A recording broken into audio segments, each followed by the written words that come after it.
శ్రీ రామకృష్ణ ప్రభ ఛానల్ను చూడండి, మాసపత్రికను చదవండి. శ్రీ రామకృష్ణ ప్రభ యూట్యూబ్ ఛానల్ వీక్షకులందరికీ నమస్సులు. నమశివాభ్యాం నవయౌవనాభ్యాం పరస్పరాశ్లిష్టవపుర్ధరాభ్యాం నగేంద్రకన్యా వృషకేతనాభ్యాం నమో నమః శంకర పార్వతీభ్యాం.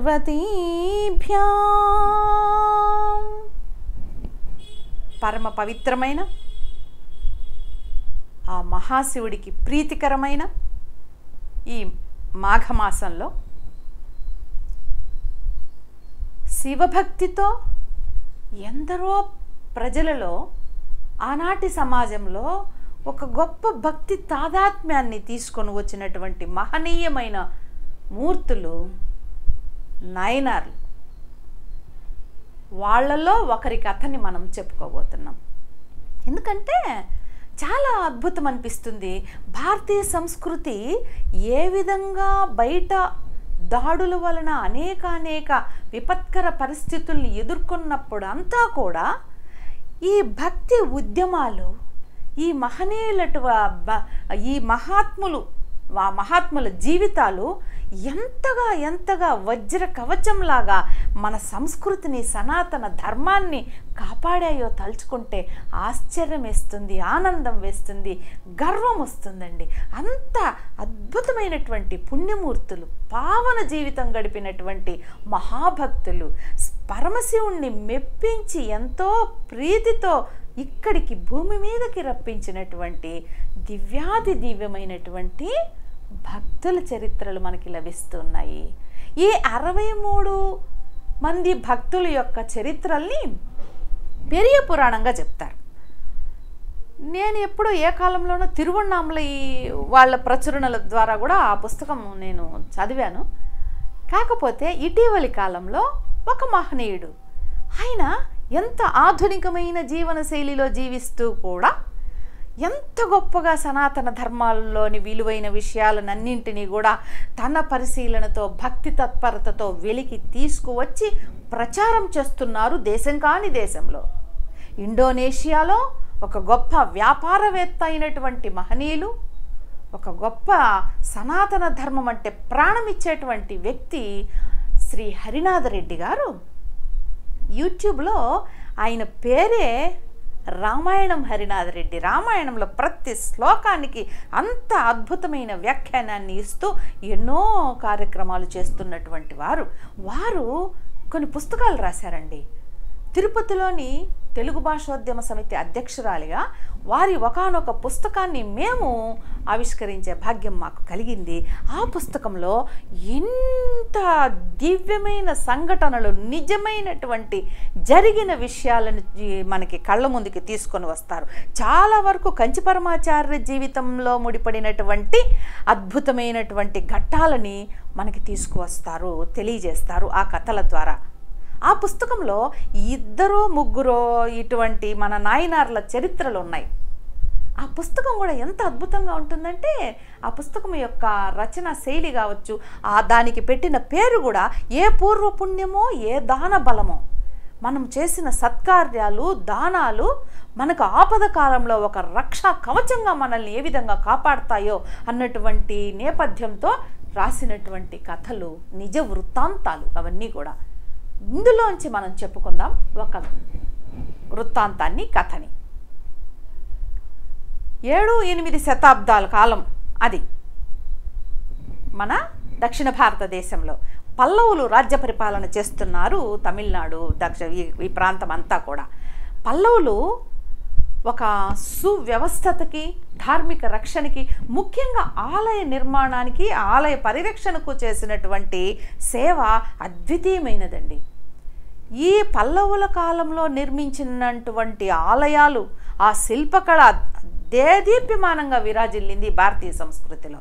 అటువంటి పల్లవ రాజుల్లో 2వ నరసింహవర్మ పరిపాలన చేస్తూ ఉన్నాడు. క్రీస్తు శకం 700 నుంచి 728 ఆ కాలంలో. అప్పుడు జరిగినటువంటి కథ ఇది. ఈ రెండో నరసింహవర్మకి రాజసింహ అనేటువంటి బిరుదు ఉంది. ఎందుకంటే శత్రువుల గుండెల్లో సింహంలాగా నిద్రపోయేటువంటి అద్భుతమైనటువంటి పరాక్రమం కలిగినటువంటి వాడు. ప్రజల్ని ఎంతో అద్భుతంగా పరిపాలిస్తున్నాడు రామరాజ్యం లాగానే. ముఖ్యంగా వేదాన్ని పరిరక్షించేటువంటి వేదవేత్తల్ని, భాగవతోత్తముల్ని ఎంతో అపురూపంగా గౌరవించే మహనీయుడు మన రాజసింహ. అది కదా కావాల్సింది. పరాక్రమం కంటే కూడా అటువంటి తత్వం కదా కావాల్సింది. ఎన్నడూ కూడా ధార్మిక నిష్ఠ కలిగిన వీడనటువంటి అద్భుతమైనటువంటి వ్యక్తిత్వం మన రాజసింహది. అతనికి పుట్టుకతోనే మహాశివుడు అంటే వల్లమాలిన ప్రేమ, ఇష్టం, ఆరాధన, భక్తిభావం. దాంతో ఏం చేశాడు, ఎట్లా అయినా ఆ మహాశివుడికి దివ్యమైనటువంటి ఆలయాన్ని నిర్మించాలని సంకల్పించాడు. అదే ఇప్పుడు మనం చూస్తున్నటువంటి కైలాసనాథర్ ఆలయం, చరిత్ర ప్రసిద్ధిగాంచినటువంటి ఆలయం. అప్పటి వరకు గుహాలయాల్లోనే నిర్మిస్తూ వచ్చారు ఆలయాలు దక్షిణ భారతదేశంలో. మొట్టమొదటగా ఇసుక, సున్నము, ఇటుక రాయి వీటన్నిటితో నిర్మాణం పటిష్టంగా వచ్చేటట్లు, అద్భుతమైన శిల్పకళతో ఆ ఆలయాన్ని తీర్చిదిద్దేటట్లు నిరంతరము ఎక్కడెక్కడ నుంచో శిల్పులందరినీ పిలిపించి అపురూపమైన కళాఖండంగా మలుస్తూ ఉన్నాడు ఆ గుడిని ఈ రాజసింహ రెండవ నరసింహవర్మ. మొత్తం పని అంతా అద్భుతంగా పూర్తయింది. గుడి నిర్మాణ కార్యక్రమం అంతా కూడా ఎక్కడెక్కడి ప్రజలందరూ అద్భుతంగా చెప్పుకుంటున్నారు ఈ గుడి గురించి. ఇక ఎంతో పవిత్రతా భావంతో ఒక మహాశివలింగాన్ని మలిపించారు. ఇక కుంభాభిషేకం జరగాలి, ప్రాణప్రతిష్ఠ జరగాలి. ముహూర్తం అంతా నిశ్చయమైపోయింది. ఒకనొక సోమవారం రోజు శివప్రీతికరంగా రాజ్యం నుంచి ఎక్కడెక్కడి నుంచో వచ్చేశారు అతిథులు, ఋషులు, సామాన్య భక్తులు. ఆ ఏర్పాట్లు ఎట్లా ఉన్నాయంటే అంత అద్భుతంగా ఉన్నాయి. ఇంకా దగ్గరికి వచ్చేసింది, ఇంకొక వారం రోజుల్లో ఉంది కుంభాభిషేకం. ఆ రోజు రాత్రి ఈ నరసింహవర్మకి నిద్రలో ఒక గొప్ప శంఖనాదం వినిపిస్తుంది. ఏంటబ్బా అని దిగ్గుని లేచి కూర్చుంటాడు నిద్రలోనే. చూస్తే మహాశివుడి దర్శనం అండి. ఆహా, ఏమున్నాడా స్వామి! ధవళ కాంతులతో తేజరిల్లుతున్నాడు. జటాజూటాలు ఎర్రగా ఉన్నాయి. గంగమ్మ తల్లి సుళ్ళుపడి తిరుగుతోంది సుళ్ళతో. సర్పాల్ని ధరించాడు. మామూలు సర్పాలు అవి శ్రేష్టమైనటువంటి జాతి సర్పాలు కదా. త్రిశూలాన్ని ధరించాడు. అబ్బా, ఎట్లా ఉన్నాడు స్వామి! తను నిత్యము ఆరాధించే స్వామి అలా దర్శనమిచ్చేటప్పటికీ పొంగిపోయాడు, పరవశించిపోయాడు, పులకించిపోయాడు. మన నరసింహవర్మ స్వామి తండ్రి అని సాష్టాంగ నమస్కారాలు చేశాడు. అయినా నరసింహవర్మ, నీ ధార్మిక హృదయానికి, భక్తి తత్పరతకి ఎంతో ప్రీతి చెందాను నాయన, నీకేం వరం కావాలో కోరుకో అంటాడు స్వామి. స్వామి, నేను ఎన్నడూ ధర్మము తప్పకుండా చివరి నిమిషం వరకు నేను ధార్మిక కార్యక్రమాలు నిర్వర్తించే శక్తిని, సామర్థ్యాన్ని, బుద్ధిని నాకు ప్రసాదించు స్వామి అంటాడు. పొంగిపోతాడు స్వామి. మంచిది నాయనా, చాలా సంతోషము అని వెళ్ళిపోబోతుంటే, స్వామి ముఖ్యమైన విషయం స్వామి, దివ్యమైన ఆలయ నిర్మాణం మీ పేరుతో జరిగింది స్వామి. ఇదిగో రాబోయే సోమవారం నాడు కుంభాభిషేకము ప్రతిష్ట పెట్టుకున్నాం స్వామి. తమరు విచ్చేస్తే ఆ ప్రాణకళతో ఆ ఆలయము ఎంత మహత్తరంగా ప్రజలందరూ అక్కడ మీ ఆశీస్సులు, అనుగ్రహం పొందుతారో, మీ దర్శనంతో ధన్యులైపోతారో చెప్పలేం కదా. మీరు అనుగ్రహించాలి స్వామి అని అంటాడు. అంటే సోమవారమా నాయనా రాజసింహ, నేను రాలేను, ఏమనుకోవద్దు. స్వామి, అదేంది స్వామి, ఆలయ నిర్మాణంలో లోపమా, వాస్తు దోషమా, నాలో ఏమైనా లోపముందా, అలా అంటే ఎలా స్వామి అంటాడు. లేదు నాయనా, ఎక్కడ ఏమీ లేదు. ఒక వ్యక్తి వలన నేను రాలేను. ఎవరు ఆ వ్యక్తి స్వామి? సర్వతంత్ర స్వతంత్రులు, మిమ్మల్ని నిరోధించేది ఎవరు? లేదు నాయనా, ఒకనొక తిరునిండ్ర ఊరు అనేటువంటి ఊరిలో ఒక మహాభక్తుడు అదే ముహూర్తానికి గుడి నిర్మించాడు, అదే ముహూర్తానికి కుంభాభిషేకం జరిపిస్తున్నాడు. నేను అక్కడికి వెళ్ళాలి నాయనా. నిశ్చేష్టుడైపోతాడు రాజసింహ. అవునా స్వామి, అయితే ఎలాగ స్వామి? అట్లా కాదు నైనా, నువ్వు ఇంకొక ముహూర్తం పెట్టుకో అని అంటాడు. అంటే ఇంతలో శివుడు అదృశ్యమైపోయాడు, కళ అదృశ్యమైపోయింది. లేచి కూర్చున్నాడు మన రెండవ నరసింహవర్మ. అంతే ఉదయాన్నే మంత్రులందరినీ పిలిపించాడు.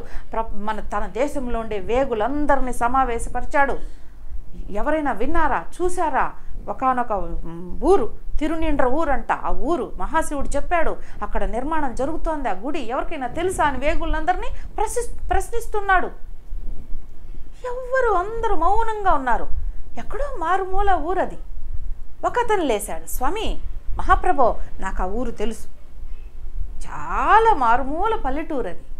అవునా, చాలా సంతోషం అని మెడలో హారం తీసి ఇచ్చేశాడు అతనికి. అయితే అక్కడ ఆలయ నిర్మాణం జరుగుతోందా? లేదు స్వామి, నేను వారం క్రితమే కూడా ఆ ఊరికి వెళ్ళాను, అక్కడ ఏ విధమైన ఆలయం, అసలు ఆ ఊర్లో ఆలయమే లేదు స్వామి. అదే మూలమైనటువంటివి అంశం అక్కడ రాబోతోంది అని అంటాడు. సరే ఆలోచిస్తాడు, మంత్రికి చెప్తాడు. మంత్రివర్య, రేపు ఉదయాన్నే ససైన్యంగా మనం అందరము కూడా ఆ ఊరికి వెళుతున్నాం, సిద్ధం చేయండి మొత్తం ఏర్పాట్లు అని చెప్పి వెళ్ళిపోతాడు సభ చాలించి. ఇక్కడ మనము ఆ తిరునిండ్ర ఊరికి వెళదాం. తిరునిండ్ర ఊరు అని అంటే మహాలక్ష్మి ఆ ఊరిలో ఉన్న రమణీయమైన ప్రకృతి సౌందర్యానికి ముగ్ధురాలై మురిసిపోయి అలా నిలిచిపోయిందంటండి కొద్దిసేపు. అందుకని తిరునిండ్ర ఊరిని ఆ ఊరికి పేరు వచ్చిందని చెప్తారు. ఇది మదరాసు నగరం నుంచి 32 కిలోమీటర్ల దూరంలో ఉంది. ఎందుకంటే ఇప్పుడు ఇందాక చెప్పుకున్న కైలాసనాథర్ ఆలయం, ఇప్పుడు చెప్పుకోబోతున్న ఒకానొక ఆలయం, ఈ రెండు ఆ మహాశివుడి స్పర్శతో పునీతమైనటువంటి దివ్యమైన క్షేత్రాలు. ఇదిగో తిరునిండ్ర ఊరికి వెళ్ళాం మనం. అక్కడ ఆ రాజు వచ్చే లోపలే మనం తిరునిండ్ర ఊరు అంతా చూసుకుందాం, సమాచారం తెలుసుకుందాం. అక్కడ ఒక మహాశివభక్తుడు, చాలా పేదవాడు అతడు ఉన్నాడు. అతని పేరు పూసలారు. ఈ పూసలారు ఎంత గొప్ప భక్తుడో చెప్పలేము. అతనికి ఒక చాలా తీరని కోరిక, బాధ, వ్యధ ఏమంటే, అయ్యో మన ఊరిలో గుడి లేదే, ఒక్క గుడి, చిన్న గుడి అయినా కడితే బాగుంటుంది కదా అని ఆలోచించి అందరి దగ్గరికి వెళ్ళి అడుగుతాడు, యాచిస్తాడు ధన సహాయం చేయమని. అందరం కలిసి గుడి నిర్మాణం చేసుకుందామని ప్రతి గడప ఎక్కుతాడండి. పాపయ్యా, నీకే తినడానికి తిండి లేదు, కట్టుకోవడానికి బట్ట లేదు, పెద్ద గుడి కట్టడానికి వచ్చాడు, భలే సంకల్పం అని చెప్పి ఎవ్వరూ సహకరించరు. చుట్టుపక్కల ఊర్లు కూడా తిరుగుతాడు, ప్రయత్నాలన్నీ విఫలమైపోతాయి. చాలా బాధపడతాడు. ఒక చెట్టు కింద కూర్చొని ఆలోచన చేస్తాడు. అవును, ఈ గుడి నిర్మాణం చేయాలంటే ఇవన్నీ కావాలి, ధనం కావాలి, సమస్తమైన వస్తువులు కావాలి, మనుషులు కావాలి. నేను ఒక పని చేస్తా, నా మనస్సులోనే గుడి కట్టేస్తా స్వామికి, నా హృదయంలోనే ఆలయాన్ని నిర్మిస్తా అని ఏ భక్తుడు చేయనటువంటి ఒక సంకల్పం చేసుకున్నాడు. అంతే, కూర్చున్నాడు, విప్ప చెట్టు కింద కూర్చున్నాడు మహానుభావుడు. ఒక రాయి, శంకుస్థాపన రాయి వేశాడు. మనసులోనే పునాదులన్నీ తవ్వుతున్నాడు, అక్కడే అన్ని పనులు చేసుకుంటున్నాడు. ఇంతే అండి, ఇదే ధ్యానము, ఇదే ధ్యాస, ఇదే తపస్సు, ఇదే ఉపాసన ఆ మహానుభావుడికి. ప్రతిరోజు గంటల కొద్దీ అర్రే ఈయనకి పిచ్చి బాగా ముదిరిపోయింది, ఎక్కిపోయింది అని ఊర్లో వాళ్ళందరూ చాలా అవహేళనగా చూస్తూ ఉన్నారు ఈయన్ని. ఎవరో పాపం దయదలిచి ఏదో పాలో పండో అక్కడ పెడితే తింటాడు, ఏదో అట్లా బయట వెళ్ళొచ్చి మళ్ళీ వచ్చి స్నానం చేసి కూర్చుంటాడు తండ్రి. అట్లాగా సంవత్సరాలు గడిచిపోయాయి. క్రమక్రమంగా మొత్తం అన్నీ ఆలయ నిర్మాణం అంతా జరుగుతోంది. ఆలయ ప్రహరీ అంతా నిర్మించేశాడు. ఎంత అద్భుతంగా కట్టేసుకుంటున్నాడో మనసులోనే, ఊహల్లోనే, ఆలోచనల్లోనే, హృదయంలోనే అంతా అయిపోయింది. ఇంకా 2 సంవత్సరాల పైన అయిపోయింది. ఆలయం బాగా అద్భుతంగా నిర్మించేశాడు. ఇక కుంభాభిషేకం జరగాలి. మహాశివలింగాన్ని తయారు చేసేసాడు. అదిగో అదే ముహూర్తానికి ఇంకా ప్రాణప్రతిష్ఠ జరగాలి, కుంభాభిషేకం జరగాలి. అది జరిపించడానికి కూర్చున్నాడు మహానుభావుడు. చుట్టూ ఏదో శబ్దాలు. ఏమిటబ్బా, ఇక్కడ అక్కడ ఊరి పొలిమేరల్లో రాజు వచ్చాడు. రాజు వచ్చేటప్పటికి ఈ గ్రామ పెద్ద పరిగెత్తా వెళ్ళాడు. అయ్యో మహారాజు ఏంది మన ఊరికి రావడం ఏంది స్వామి? కబురు చేస్తే మహాప్రభు నేనే వచ్చేవాడిని కదా. నువ్వు రావడం కాదయ్యా, నేను ఒక వ్యక్తిని చూడాలని వచ్చాను. ఈ ఊర్లో పూసలారని ఎవరైనా ఉన్నారా? ఒక గుడి ఏమన్నా కడుతున్నారా ఇక్కడెక్కడన్నా? గుడియా? ఏమీ లేదు స్వామి. కొద్ది కాలం క్రితము ఒక పిచ్చోడు ఉన్నాడు మా ఊర్లో పూసలారని. ఆయనే గుడి కట్టాలని చాలా బాధపడ్డాడు. ఎవ్వరూ అతనికి సహకరించలేదు, డబ్బు పుట్టలేదు. అప్పటి నుంచి పిచ్చోడైపోయి ఒక చెట్టు కింద కూర్చునేశాడు స్వామి అని. అవునా? ఏ చెట్టు కింద ఉన్నారు మహానుభావుడు? వెళ్ళండి, వెళ్దాం పదండి. ఆ పిచ్చోడిని పట్టుకొని మహానుభావుడు అంటున్నాడు ఈ రాజు, ఇదేం విచిత్రము అని దారి పోతాడు గ్రామ పెద్ద ఆ చెట్టును చూపించడానికి. అంతే, రాజు గుర్రం లేదు, రథం లేదు, నడిచిపోతున్నాడు గ్రామ పెద్ద వెనకాల. మంత్రులు, సేనాధిపతులు అందరూ వెళ్తున్నారు. అక్కడికి వెళ్ళాక ఆ చెట్టు కింద కూర్చొని ఉన్నాడు మన పూసలారు. చెప్పులు వదిలేశాడు. చెప్పులు వదిలేసి పాదరక్షలు లేకుండా వెళ్తున్నాడు రాజు. ఆశ్చర్యపోయారు మంత్రులు. శత్రురాజుల గుండెల్లో నిద్రపోయే అరివీర భయంకుడైన రాజు, అంత మహాపరాక్రమవంతుడు, అంత గొప్ప చరిత్ర కలిగిన రాజు చెప్పులు లేకుండా ఎంత ఇదిగా, వినయంగా, భక్తిగా ఈ పిచ్చివాళ్లాగా కనిపిస్తున్న ఇతని దగ్గరికి వెళ్తున్నాడే అని ఆశ్చర్యపోతారండి. వెళ్తాడు, గ్రామ పెద్ద వస్తాడు, ధ్యానంలో ఉన్నాడు, కళ్ళు మూసుకొని ఉన్నాడు. మహాప్రభువా నేను తట్టి లేపేస్తాను, వద్దు ఆ పని చేయొద్దు, వేచి చూద్దాం. ఆయన ధ్యానంలో ఉన్నాడు, తపస్సమాధిలో ఉన్నాడు అంటాడు రాజు. కాసేపటికి మెలకు వస్తుంది, మామూలు బయట ప్రపంచంలోకి వస్తాడు మన పూసలారు. ఒక 20 మంది కూడా కనిపించరు ఆ ఊర్లో. ఇదేంది ఇది జన సముద్రము అని చెప్పి ఆశ్చర్యంగా చూస్తూ ఉండగా రాజు కనిపిస్తాడు. మహారాజా అని లేచి నిలబడి దండం పెడతాడు, నమస్కారం చేస్తాడు. స్వామి పూసలారంటే మీరేనా? ఎంత వినయంగా అడుగుతున్నాడో రాజు. అవును స్వామి, ఈ దేహంలో ఉన్న ఈ జీవుడినే పూసలారంటారు. ఆహా, ఎంత గొప్ప వేదాంతి అయితే తప్ప ఇటువంటి సమాధానం చెప్పలేరు, ఎంత గొప్ప జ్ఞాని అయితే కానీ ఇలా సమాధానం చెప్పలేరని అప్పుడే అర్థమవుతుంది రాజుకి ఆయన యొక్క మనస్థితి, ఆధ్యాత్మిక స్థితి అంతా కూడా. అవును, మీరు ఎక్కడా గుడి నిర్మాణం చేస్తున్నారంటనే ఎక్కడా కనిపించలేదే? అయ్యో, నేను గుడి నిర్మాణం చేస్తున్న సంగతి మహాశివుడికి తప్ప ఎవరికీ తెలియదే, మీకెలా తెలిసింది? ఆ శివుడే చెప్పాడయ్యా. అబ్బా, అక్కడ ఆ సన్నివేశాన్ని పండిస్తాడండి రచయిత. ఇద్దరూ కూడా ఆ శివ పారవస్యం, ఆ శివ భక్తితో, ఆ భక్తి తాదాత్మ్యంతో ఒళ్ళు పులకరించిపోతూ ఉండంగా మాట్లాడుకుంటారు. వినేవాళ్ళకి, చూసేవాళ్ళకి కూడా ఆ భక్తి భావన, ఆ భక్తి పారవస్యము అలాగా పులకించిపోతారు అందరూ కూడా అండి. భక్తికి ఒక గొప్ప గుణం ఉంది కదా, అదే సాంక్రమిక శక్తి. అది ఒకరి నుంచి ఇంకొకరికి సంక్రమిస్తుంది. అందుకే మన గురుదేవులు అంతగా అందరినీ మైమరిపింపజేశారు, తన్మయులైపోయేటట్లు చేశారు, పరవశింపజేశారు మహానుభావుడు మా తండ్రి గురుదేవులు. అలాగా సంభాషణ జరుగుతోంది. అవును స్వామి, మీరు ఈ కుంభాభిషేకము, ప్రాణప్రతిష్ఠ అంతా ఇప్పుడు చేయబోతున్నారంట కదా అని అడుగుతాడు. అయ్యయ్యో, ఆ విషయం కూడా స్వామి మీకు చెప్పారా అని. అవును మహానుభావ, నేను కూడా ఒక గుడి నిర్మిస్తున్నాను శివుడికి, అక్కడికి రాలేను, నీ గుడికి వస్తానని చెప్పాడయ్యా ఆ మహాశివుడు. ఆ పరమ భక్త వాత్సల్యమూర్తి ఇలా అన్నాడయ్యా అంటే అప్పుడు వల ఏడ్చేస్తాడండి మన పూసలారు. అయ్యో స్వామికి ఎంత కారుణ్యం, ఈ కటిక దరిద్రుడి పైన ఎంత కారుణ్యం. ఊహల్లోనే, ఆలోచనల్లోనే, హృదయంలోనే నేను కట్టుకున్న ఆలయానికి వస్తాడని చెప్పాడా స్వామి. ఆ హరహర మహాదేవ, శంభో శంకర, శంభో శంకర, శంకర హరహర మహాదేవ. భక్తజనులంతా దిక్కులు పిక్కటిల్లిపోయేటట్లు అరుస్తున్నారు, హరహర మహాదేవ, హరహర మహాదేవ. అబ్బా, ఏమి ఆ భక్తి ప్రకంపనలో మొత్తం అంతా కమ్ముకునేసింది. ప్రకృతి మండలం అంతా కూడా, వాయుమండలం అంతా కూడా అంత దివ్యంగా ఉంది అక్కడ వాతావరణం. అప్పుడు ఆ మహారాజు చెప్తున్నాడు, స్వామి నువ్వు ఎంత ధన్యాత్ముడివి, ఎంత పుణ్యాత్ముడివి, ఎంత భక్తుడివయ్యా, ఎంత ధన్య జీవితం నీది. నువ్వు ఎక్కడైతే కూర్చొని ఈ ఆలయాన్ని సంకల్పించావో నీ హృదయంలోనే, ఇక్కడ నేను ఒక ఆలయాన్ని అద్భుతంగా నిర్మింపజేస్తాను. దాని పేరేమిటో తెలుసా? హృదయాలయేశ్వర స్వామి. హృదయాలయేశ్వర స్వామి. నువ్వు హృదయంలోనే కదా ఇంత చేసుకున్నావు. ఎంత అద్భుతం చూడండి. అలాగా అక్కడ ఆలయాన్ని నిర్మిస్తాడు.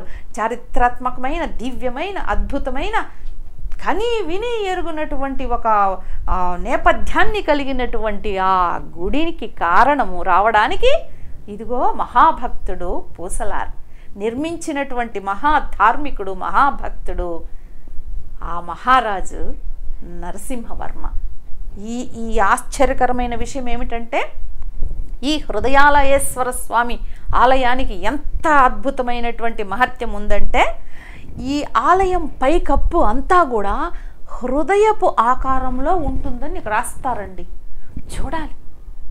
అసలు మ్యాప్ అంతా కూడా ఉంది, రూట్ మ్యాప్. ఆ గుడి మొత్తం అంతా కూడా ఎక్కడ ఉంది అన్నీ కూడా వస్తాయి మనకి నెట్లో కొడితే. అంత అద్భుతమైన దివ్యమైన ఆలయం. ఇక కైలాసనాథర్ ఆలయము ఎంత అద్భుతమైన శిల్పకళ. ఈ రెండు కూడా ఆ మహాశివుడి స్పర్శతో, అనుగ్రహంతో, ఆయనకున్నటువంటి భక్త వాత్సల్యానికి తార్కాణంగా నిలుస్తున్నాయి కదా. ఎంత దివ్యమైన చరిత్ర ఈ రెండు ఆలయాల వెనక ఉందో చెప్పలేం. అదేవిధంగా ఈ మన కైలాసనాథర్ ఆలయం దగ్గర ఇంకో అద్భుతమైన విశేషం ఉందండి. అది చెప్పి ముగిస్తాను. ఆ కైలాసనాథర్ ఆలయానికి వెళ్ళే దారిలో ఎవ్వరికీ తెలియనటువంటి ఒక అపురూపమైన ప్రదేశం ఉంది. అక్కడ మా భాగ్యం కొద్దీ మా గురువులు మహానుభావులు సామవేదం షణ్ముఖ శర్మ గారు శ్రీరామచంద్ర ప్రభు అన్నటువంటి ఒక పుస్తకంలో ముందు వాక్యాలు రాస్తూ ఆ ప్రదేశం గురించి, అక్కడ మహత్యం గురించి చెప్పారు. అదేంటంటే, ఉపనిషద్ బ్రహ్మేంద్ర స్వామి ఆశ్రమం. 108 ఉపనిషత్తులకి వ్యాఖ్యానం రాసినటువంటి మహాతపస్వి, విద్వత్కవులు అయినటువంటి ఒక అద్భుతమైన దివ్యమైనటువంటి చరిత్ర కలిగిన ఉపనిషద్ బ్రహ్మేంద్ర స్వామి ఆశ్రమం. మీకు ఏమి అక్కడ చెప్పేవాళ్ళు కూడా ఉండరు. గుడిలో అడిగారంటే చెప్తారు అక్కడికి ఎట్లా వెళ్ళాలి అని. మనకి కంచి గుళ్ళో వెళితే బయటికి తెలియదండి, లోపలికి వెళితే ఎంత అద్భుతమైనటువంటి అలౌకికమైనటువంటి ఒక భావానికి లోనవుతాం మనం. అంత దివ్య స్పందనలతో నిండి ఉంది, అంత గొప్ప వైబ్రేషన్స్ అక్కడ. ఉపనిషద్ బ్రహ్మేంద్ర స్వామి ఆలయం విశేషమైన ప్రశస్తమైన విషయం ఏమిటంటే, అగస్త్య మహర్షికి హయగ్రీవ స్వామి లలితోపాఖ్యానాన్ని బోధించినటువంటి స్థలం అది, ఈ ఉపనిషద్ బ్రహ్మేంద్ర స్వామి ఆలయం. అక్కడ అగస్త్యుడు ప్రతిష్ఠించినటువంటి మహాశివలింగం ఉంది. అంతేకాకుండా ఎక్కడా కనిపించినటువంటి ఒక రామ యంత్రము, అద్భుతమైనటువంటి రామ ఆలయం. ఎంత లోపలికుందో చెప్పలేమండి, ఎంత పురాతనమైందో చెప్పలేము. అంత అద్భుతమైనటువంటి ఆలయం, రామాలయం. చాలా చాలా బాగుందండి. తప్పకుండా దర్శించి తీరాల్సినటువంటి మహత్తరమైనటువంటి క్షేత్రం ఆ గుడులు, ఈ ఉపనిషద్ బ్రహ్మేంద్ర స్వామి ఆశ్రమము కూడా. ఆత్మీయ మిత్రులారా, తప్పకుండా దర్శించి ధరించండి. జై శ్రీరామకృష్ణ, జై శారదాదేవి, జై వివేకానంద.